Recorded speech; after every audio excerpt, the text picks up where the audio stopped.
Thanks again, and let me introduce Terry Lockhead. Hi, thanks. I'm going to say a few words, and then I'm going to ask if you have any questions for Carol Shea Porter, since she's going to have to move along. But one of the reasons we're here today, and one of the reasons we asked both of the major candidates, Representative Frank Ginta and Carol Shea Porter, to come and talk to you, is that the proposals that are being put forward in Congress to reduce the national deficit are, there have been many proposals, and I'm just going to point out to you, feel free to take one of these as you go out, but there's a handout that looks like this, and it shows the, and actually maybe we could pass some of these around. It shows the three major proposals that are out there, although there are many more. One you may have heard of, the Bowles-Simpson proposal, came out of the Bowles-Simpson Commission, which was set up by President Obama. And the proposal didn't get enough votes to get sent to Congress, but it's provided a lot of ideas that Congress keeps picking up and moving forward. And there's also the Rivlin-Domenici proposal. And there's also, you may have heard of the House budget or the Ryan budget or the Ryan Republican budget. Those are all references to a budget resolution that was the House voted on March 12th, 2012. And you'll see on this, we have more over here if there aren't enough of these sheets. But yeah, can you keep passing them around? Thanks. You can see that there's some things that all three proposals agree on.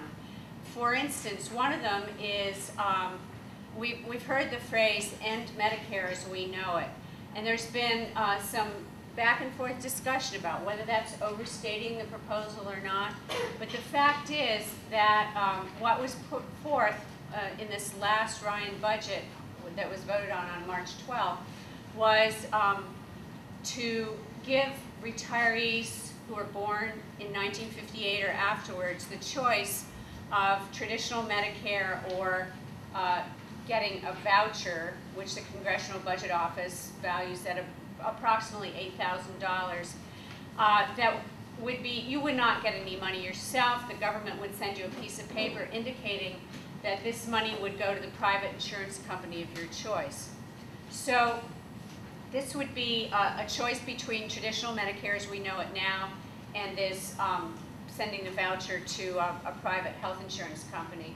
But I think one of the things we're here to explain today is that when we hear the word Medicare, we think about the way Medicare is formulated today. We think of a defined set of benefits. We know when we say Medicare that there are a menu of benefits, and that those are available to virtually anybody who's 65 and over.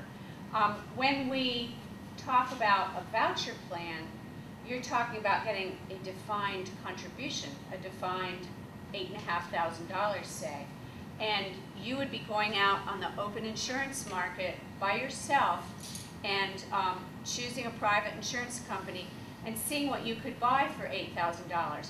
Now, the expectation is not that that check would cover the whole thing. You have to pay something yourself as participants in Medicare.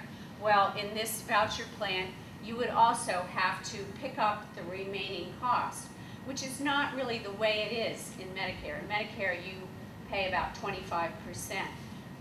With the defined contribution plan, the $8,000, you would pick up everything over the value of the voucher.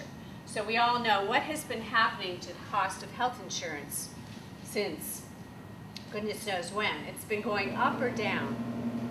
Up, right? Up, up, and up. So this voucher would, yeah, now I'm going to shout, okay. This voucher would increasingly be inadequate to cover the cost of insurance. And I've seen politicians talk about this, and I'm going to pretend that this gentleman here is a nice old lady, and she raises her hand. Sorry. She raises her hand and she says, "Are you going to take my Medicare benefits, my Social Security benefits?" And the politician reaches out and said, looking right in her eyes, he says, I wouldn't take your retirement benefits. I'm not going to touch them. But what's actually going to happen is that, as Carol said, when you have a big pool of beneficiaries in an insurance plan, that's the healthiest, that's the way to keep the insurance plan healthy, right? To have as many people as possible in it. So you have healthy people, sick people, young people, old people, everybody's contributing. When you start siphoning people off and allowing them to choose different plans, then you're basically taking money out of the pool solvency of Medicare. So you actually are threatening the solvency of the Medicare that this gentleman has, the Medicare that I just applied for, the Medicare that this gentleman's, I'm going to make up to you now, the Medicare that this gentleman's going to apply for in 10 years. And they're, you know, the whole population is threatened under this plan. And I think what's happening is that many politicians are saying, I'm not going to touch your Medicare, or I'm for the best Medicare proposal, but you know, we are having problems with solvency. Well, Congress can focus itself on bringing down the growth and the cost of health care in general. That's what needs to happen. And bringing down that cost of growth will bring down the size of the reimbursements that Medicare has to make. So when you hear somebody say, I'm not going to touch your Medicare, you need to know, is that traditional Medicare that he or she's talking about, or is that new Medicare? You know, I don't even want to call it Medicare, but is that this new voucher plan that we're talking about? And one of the other things we all have to be aware of is that we need to talk to our friends and relatives about this, because, and this is just one of many dangerous proposals that are out there. And I think we all agree we want to bring down the size of our national debt. I don't think that's in question. But how we do it is critical. And you don't hear many people talking about, oh, well, we could cut your retirement benefits and yours, or we could raise taxes for some people, or we could put more effort into lowering the cost of the growth in Medicare, in health insurance costs. You know, there are multiple proposals out there that bounce off each other, and we're making a choice here. And one of the choices that's going to occur is around proposals like this, probably right after the elections and before the new Congress meets, so that we're talking about, when we talk about a lame duck Congress, we're talking about what Congress that is in office now, and their meetings between the elections, whether they're reelected or not, and the beginning of the new session in the middle of January. So at that point, anybody who's been reelected and anybody who lost an election, they're still in power. Usually nothing happens much, and that's why it's called a lame duck Congress. But we have to keep our eyes out, because that's a very likely time for something very important and long-lasting to happen. And I think the reason we need to talk to our friends and relatives about this is not only that it's going to, could well impact the long-term solvency of our current retirees' benefits, but also do our younger people, our people who have been contributing to Medicare and Social Security for years, really, but were born after 1958. Do those folks know what it's going to be like to retire and to have an inadequate health care plan waiting for them? You know, I don't know if you're like me, but I know plenty of young people in my family who don't ever think they're going to get old. They're never going to be like me. And, you know, was I born before or after electricity invented is usually the question. Well, they don't realize, and we've got to tell them that this is very serious. We advocates warn and warn and warn about things that are going to happen, but this is truly a very big issue. A few other, just briefly, a few other proposals that, I'm not even talking about the proposals where these plans don't all agree. You know, I'm just going to mention a few where these three plans do agree, and there are other proposals coming up. So another one is So we talked about basically privatizing Medicare over time. That's about the third one down on the Medicare portion of the chart. But another one is, let's see, increasing out-of-pocket costs. There's actually a proposal out there, and it looks like all three of these plans agree on it, that would require Medicare to only reimburse you after you had spent a certain amount of money, let's say $500.